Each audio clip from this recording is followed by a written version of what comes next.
O nosso convidado para o bate-papo de hoje com Heródoto Barbeiro é o professor e diretor-presidente do Instituto Brasil Ambiente, Sabetai Calderoni.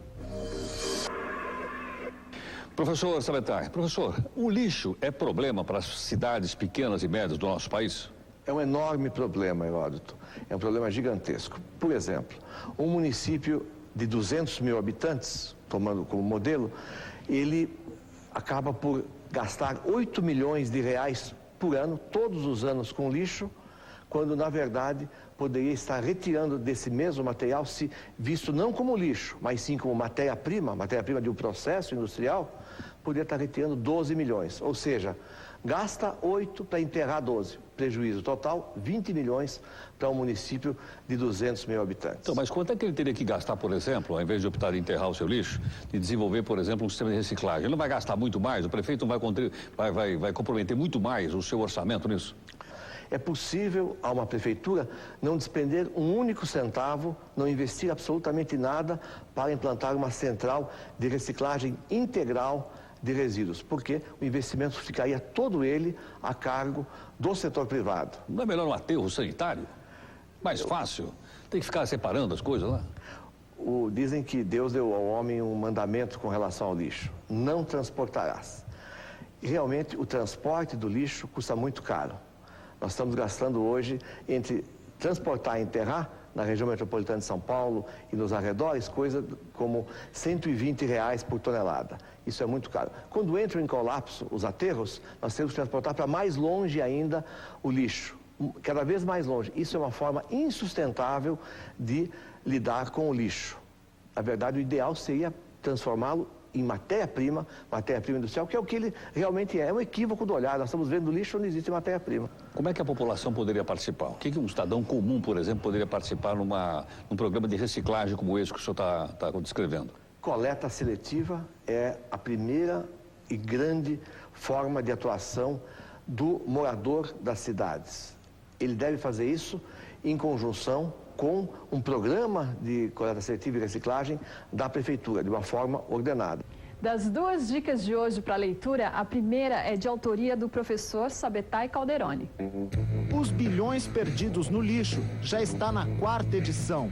Sabetai Calderoni revela no livro a ponta do iceberg do desperdício que há décadas governos e empresas teimam em jogar no lixo. A segunda dica é Lixo Municipal, Manual de Gerenciamento Integrado. Ele fala sobre como o dirigente municipal deve cuidar bem do lixo da sua cidade. Lixo Municipal foi lançado em 1995 em parceria com o Instituto de Pesquisas Tecnológicas de São Paulo e revisado e ampliado em 2000. Professor Sabetai, eu acho que não tem gente que não convive numa grande cidade que não vê aquelas grandes caçambas colocadas na porta de casa, na porta de prédio, na porta de uma indústria, não é? Que é a caçamba que carrega entulho. Sim. Qual é a importância que tem o entulho? Quer dizer, a gente vê tanto lixo e tanta caçamba, o que a gente produz mais? É lixo ou mais entulho? Olha, o lixo domiciliar a gente o produz em nossa residência na razão de 1 quilo por habitante por dia, mais ou menos. E o lixo, que é o entulho de construção civil e demolição, é 1,5 kg por habitante por dia. 50% mais de entulho do que do lixo comum? Exatamente, 50% a mais. Meia tonelada por ano nós produzimos de entulho. E isso é um grande e grave problema. E há uma diferença muito importante, até em termos legais, porque a prefeitura tem a obrigação de retirar de nossas casas, recolher o lixo domiciliar. Mas isso não acontece com o entulho. Por isso é que aquelas caçambas são particulares. Por isso as caçambas são particulares. Doutor Sabetai, imagine, por exemplo, uma lâmpada fluorescente do lixo. O que nós vamos fazer com essa lâmpada fluorescente? A fábrica que produziu essa lâmpada não deveria recebê-la de volta? O que, por exemplo, com baterias e com pilhas de chumbo, essas coisas, o que existe uma legislação de 2 tipos no Brasil. Uma legislação do tipo correto e uma do tipo errado. Do jeito correto de fazer é estabelecer metas de reciclagem, por exemplo, no caso dos pneus, uma percentagem de 20%, 25% do que é produzido deve ser reciclado. E as fábricas têm que assumir a responsabilidade por isso. Isso é a forma certa. Quer dizer, então, na verdade, a gente pode entender que o lixo é uma riqueza e não um prejuízo, como a gente, à primeira vista, acha que é. Claro, o equívoco já está em chamar de lixo. Isso tem que ser chamado de matéria-prima. matéria-prima que deve voltar à natureza e ser reintroduzida no processo produtivo. Quer dizer, com isso, então, diminui a quantidade de lixo que a prefeitura tem que transportar. Exatamente. A prefeitura devia até, em função, muito importante sua observação. Até podia dar um abatimento no IPTU, você não acha, não? Batimento no IPTU e deveria até subsidiar o trabalho dos catadores, dar algum benefício. Por exemplo, evitar essa situação absurda. Nós desenvolvemos um invento recentemente, que é evitar a tração animal humana. Esses catadores estão carregando, puxando o carrinho como se fossem animais. É verdade. Na verdade, que custa uma roda de bicicleta custa R$30. É muito barato colocar uma rodinha a mais, um motorzinho. Com R$900 nós temos um carrinho decente, que anda 8 por hora, por exemplo. Agora, esse catador é funcionário de quem? De ninguém.